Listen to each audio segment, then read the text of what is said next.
Hey guys, today we're going to be doing my June book haul, looking at all of the books that I have bought this month. It's a little different. We have some books that I've already read. That's extremely rare that I will pick up a new release.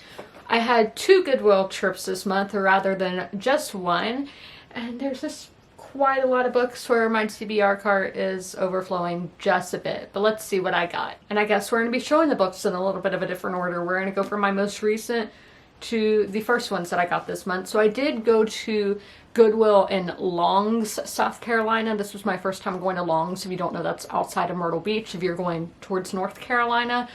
And they had quite the good selection at that Goodwill. So first I got a classic, and that is Hamlet, edited by A.R. Braunmuller. This is obviously originally by Shakespeare, and this is a Penguin version of the play. And I did read this back my senior year of high school, but I would like to read it as an adult. And then I have read Hamnet by Maggie O'Farrell, which is inspired by how Shakespeare's writing process or whatever for this play. So I have not read Shakespeare in a few years, maybe a year.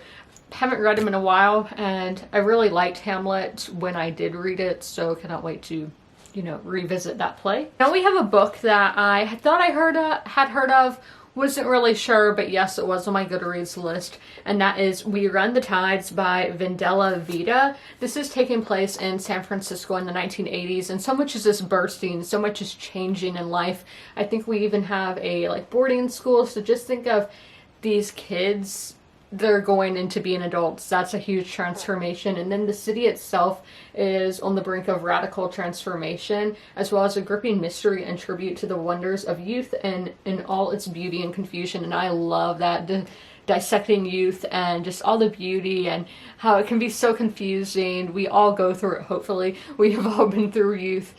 And I think it's going to be a good time. This book was the heartbreaker of the mid-2000s. I remember seeing this book in all the bookstores, especially at Christmas time. They had it everywhere. But I was not allowed to watch the movie adaptation for it. Might go into that story one day, but I was not allowed to watch the movie. So, and at the time I was, you know, a kid, so I was not picking up adult books to read.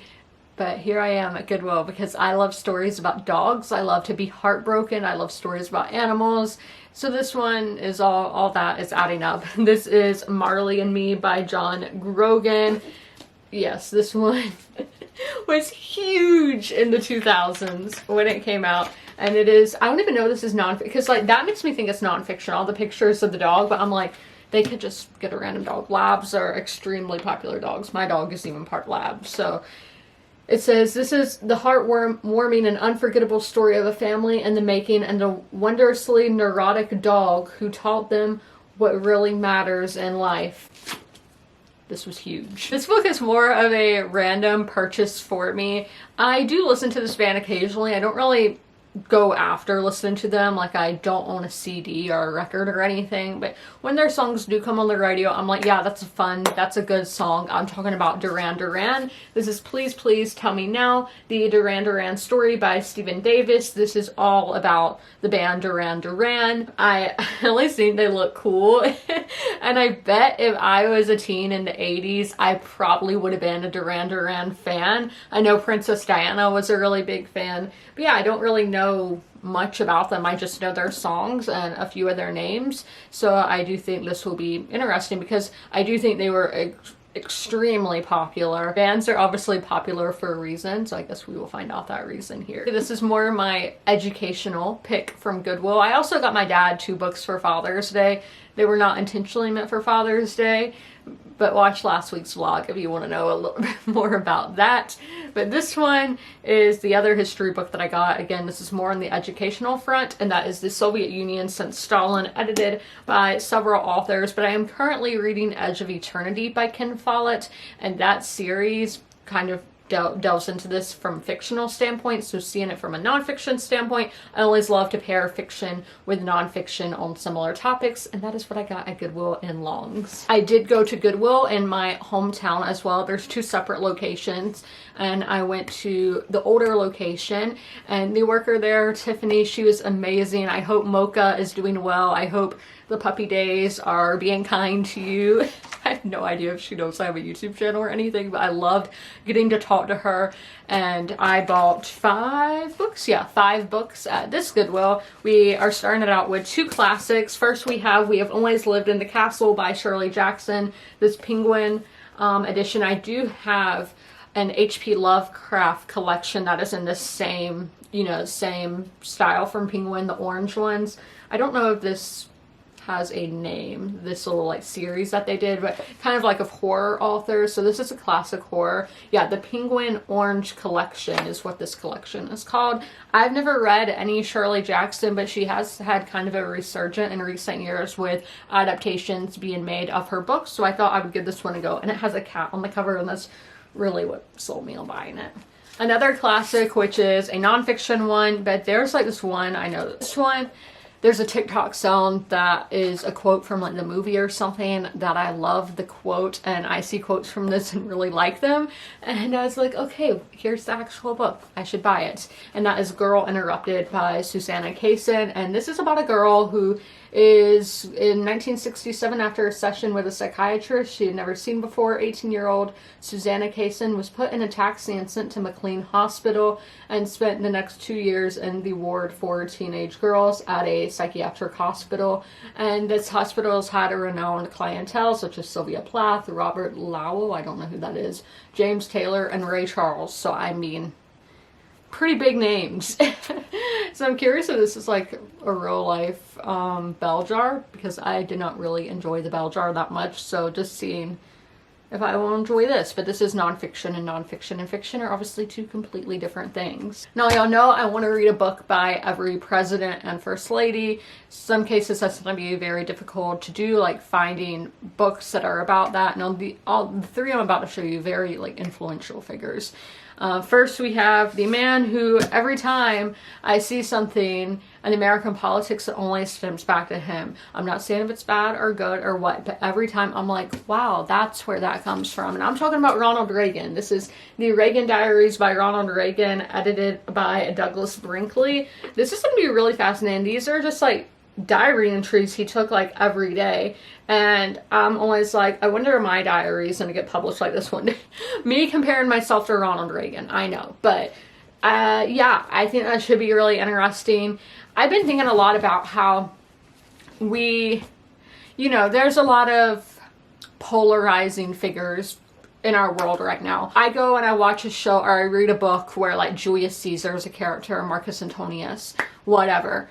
So it's like, will these people, like, will people be like talking about like Elon Musk, like putting him, like, I'm not putting him on the same pedestal as Julius Caesar or whatever, but will they be having books that people are still writing biographies on these people thousands of years later? It's really interesting to think about, because now I'd be like, oh, you shouldn't be reading that because it's by so-and-so.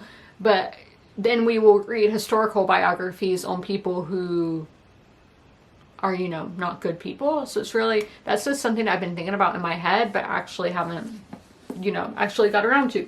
So next, I saw Ronald, so we had to buy a book about his wife, Nancy. This is Nancy Reagan, the unauthorized biography by Kitty Kelly. I think these are just so funny. Like, they just have her randomly standing there. Like the Princess Diana one by Andrew Morton, she's just on the cover.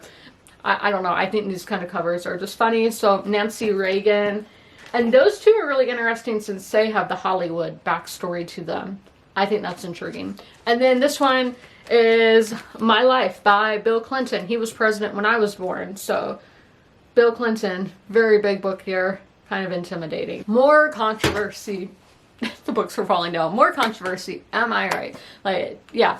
Book of the month. I did not know this was who it was. I got this book because the plot sounded really intriguing, and then I found out that apparently he uses AI in his books. With his nonfiction books, he lied about it being nonfiction, and I'm talking about James Frey. This is Next to Heaven. I did not realize this was that guy when I got it, so, you know, don't like roast me. I didn't know. I swear I didn't know. But the plot sounds really intriguing. It's a razor-sharp plunge into a perfect American town where privilege, sex, scandal, and murder lurk beneath a flawless veneer. I love those kind of stories, and the characters in here sound like a trip. Next, this one I read the description of it on Book of the Month, and I was like, this is gonna make me cry, this is gonna break me, I don't know if I should read this because it's probably gonna hurt, but I'm like, that'll probably make it be a 5-star book. And I'm talking about A Family Matter by Claire Lynch. It says, A Family Matter is a heartbreaking and hopeful exploration of love and loss, intimacy and injustice, custody and care, and whether it is possible to heal from the wounds of the past in the changed world of today. I'm ready to be broken. Here's the book that, you know, made some loud noises. That is Bret Easton Ellis and the Other Dogs by Lena Wolf, translated by Frank Perry. This book kind of came into my hands in an unexpected way. I was looking for another book, accidentally clicked the wrong thing, and this book came up, and I was like, that actually sounds kind of interesting. This is set in Spain at a rundown brothel where there are stray dogs. The prostitutes are collecting stray dogs and naming them after famous authors. Yeah, so I thought this sounded kind of interesting, seeing these prostitutes in Spain. I thought it sounded interesting. Next, we have the book that I have already read, and this is Taylor Jenkins Reid's new release. I've read every single book by her, so of course I wanted to read it the week it released. I'm talking about Atmosphere by Taylor Jenkins Reid. This is about the first wave of astronauts to go on the space shuttle, but at its core it is a love story between two of those astronauts. This is the perfect middle ground between her books that are contemporary romance and then her famous women quartet, because those are historical books. So this is historical romance, if you want to call the 70s and 80s that. For tropes, I feel so weird listing tropes for this book, but workplace romance, forbidden romance, yeah, those are the two that are coming to my mind first. I did say more, and again, last week's vlog. Yeah, as I said, the perfect middle ground of her two previous works, and it's really intriguing to see where Taylor Jenkins Reid is going to go after having such a big success with her famous women quartet. I did go on my monthly Barnes & Noble trip. This month I am focusing on sequels, so I got some of the most popular sequels on my TBR according to Goodreads. First, we have Gemina, The Illuminae Files 2 by Amy Kaufman and Jay Kristoff. I read the first book in 2020, so I'm definitely going to have to do a reread. This is a series set in outer space. Moving to a space station was always going to be the death of Hannah's social life. Nobody said it might actually get her killed. It's a young adult sci-fi series, mixed media, and I did the audiobook when I read the first book, and again, mixed media, multicast audiobook. So it's a good time. When it hurt to see how they changed the covers of series and it's not going to match the rest. Like, I am beating myself up. I'm like, in 2018, why did I not buy it back then? Why did I wait 7 years to buy that book? Because it's not going to match my Stalking Jack the Ripper cover. But this is Hunting Prince Dracula by Carrie Maniscalco. This is a historical mystery, again, YA series. I really enjoyed Stalking Jack the Ripper. It's actually one of the first books that I ever annotated. It's where they're just unraveling these big cases that are, historical cases. Jack the Ripper, this one being Dracula. I think we have Houdini, one that's on the Titanic. It's a lot of fun. Historical mystery for teenagers. It is a big jump from all the others I've talked about, and that is Sapiens, a graphic history, but this is book 2, The Pillars of Civilization by Yuval Noah Harari, David Vandermeulen, and Daniel Casanave. I really enjoyed the first book. I have read this is an adaptation of an actual nonfiction book. I did really enjoy that. I think it is a mind-blowing book. It's going to probably change a lot of your beliefs, make you question a lot. So I love when these nonfiction books are put in all different... I've seen ones that have been made for young adults. I've seen ones made for kids, graphic novels. Just getting all these different versions to make this knowledge and reading more accessible. The video, I did go to a little free library in Darlington, South Carolina, and I picked up Children of the Stars by Mario Escobar. This is taking place in France during the Second World War, but it's dealing with a subject I don't know a lot about. It's taking place in the south of France, and I don't think I've ever read a book set in the south of France, so I thought that would be a cool new setting, even if it is a classic World War II, using that era. Those are all of the books that I hauled in the month of June. I know quite a bit, but the majority of them came to me at secondhand. But I hope you guys enjoyed this video. If you made it all the way through it, leave a fruit emoji in the comments below. And as always, comment, rate, and subscribe. And don't forget to ring that notification bell to be notified when all my videos go live. I'll see you in my next one. Bye! If you are familiar with my videos, you're used to seeing Sherman at the end of them. Sadly, Sherman has since passed away, but I would still like to encourage you guys to help your local shelters. Sherman was at the Darlington County Humane Society in rural South Carolina. I always have their link down below in the description if you guys would like to help them, but also help your local shelters as well. You can do that by donating, sharing posts like this one, volunteering, fostering, and adopting, which it's great to do all of those things. Great to help your community, great to help the animals in your community, and I cannot recommend it enough. All of my pets were rescues, they were strays or from animal shelters, and I love them so much, and I know how much love they can give, so knowing these pets at the shelter can equally give that much love, it's amazing. And y'all should totally take part and help out those local animal shelter pets, and please help them.